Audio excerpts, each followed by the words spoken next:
Hi, everyone. This is Bill Ritter, and you're watching live coverage from ABC-7 New York. We invite you to check in throughout the day on our website, streaming app, and social platforms for breaking news, up-to-the-minute headlines, and AccuWeather. And remember, you can always find us on Channel 7, your home for Eyewitness News.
Hi, everyone. This is Bill Ritter, and you're watching live coverage from ABC-7 New York. We invite you to check in throughout the day on our website, streaming app, and social platforms for breaking news, up-to-the-minute headlines, and AccuWeather. And remember, you can always find us on Channel 7, your home for Eyewitness News.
Hi, everyone. This is Bill Ritter, and you're watching live coverage from ABC-7 New York. We invite you to check in throughout the day on our website, streaming app, and social platforms for breaking news, up-to-the-minute headlines, and AccuWeather. And remember, you can always find us on Channel 7, your home for Eyewitness News.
Good evening. I'm Assistant Chief Charlie Minch, the Commanding Officer of Patrol Bureau, Brooklyn South. I'm joined here by Deputy Inspector Paul Muggio, Executive Officer of the Force Investigation Division, and Deputy Inspector Billy Morales, the Commanding Officer of the 7-8 Precincts. I'm here to provide an update regarding an officer-involved shooting that occurred earlier this evening at Methodist Hospital within the confines of the 7-8 Precinct. This incident demonstrates the incredibly dangerous situations that our officers encounter every single day. The information I'm about to provide is preliminary and subject to change. At approximately 5:27 p.m. this evening, multiple 911 calls came over for a violent male armed with a knife inside a Methodist hospital. The call stated that he had barricaded himself inside a room with other people and had cut himself and was trying to cut other people. According to hospital staff, the subject had also threatened to kill them. Officers arrived at Methodist Hospital at about 5:33 p.m. and responded to the 8th floor, where they were met by a group of doctors, nurses, and hospital security who said there was a man barricaded with a knife. When they got to the room, they saw blood all over the walls, floor, and splattered across the exterior of the door. The subject came into the door frame and displayed the bloody weapon. For more than 3 minutes, the officers stood outside the door and issued dozens of verbal commands to the subject to drop the weapon. The subject refused to drop the weapon and forcefully tried to close the door to the room multiple times. Officers tried to open the door multiple times because there were 2 additional people that the subject had trapped in the room, an elderly patient and a member of the hospital security staff who he threatened to kill. The subject stepped towards the officers with the weapon in his hands, and they simultaneously deployed a taser and discharged a firearm. The taser was ineffective, and the subject then continued to try to close the door with the two individuals still inside. For the next 4 minutes, officers again tried to kick the door open and issued many verbal commands to the subject to drop the weapon. The subject then advanced towards the officers again, still with the weapon in his hand. Officers again deployed tasers, but those deployments were not effective. Officers then discharged their weapons, and the subject was struck. He was pronounced deceased a short time later. The weapon was recovered at the scene.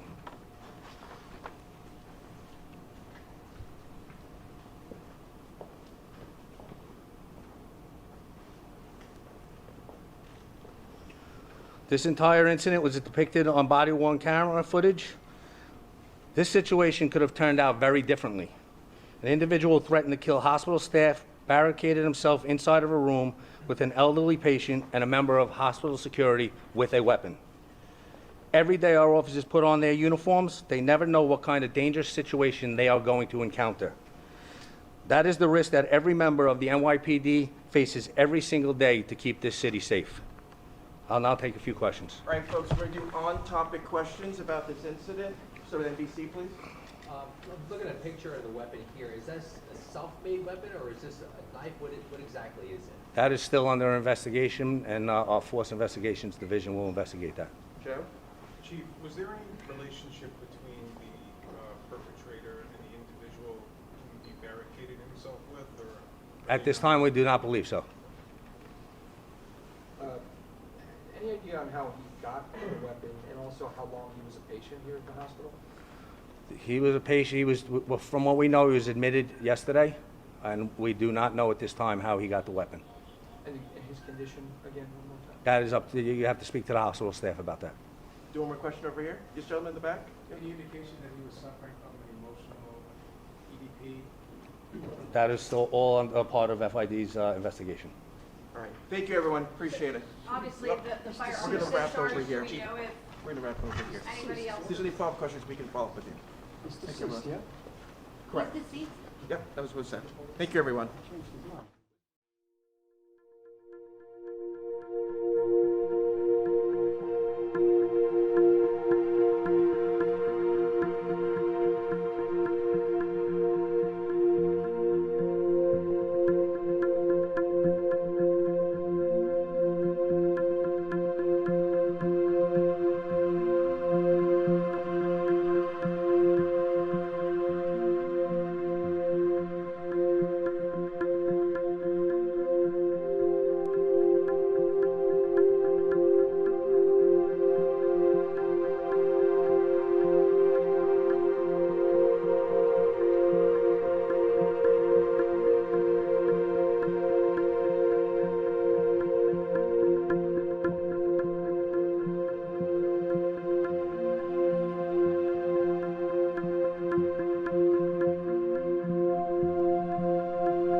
Hi, everyone. This is Bill Ritter, and you're watching live coverage from ABC-7 New York.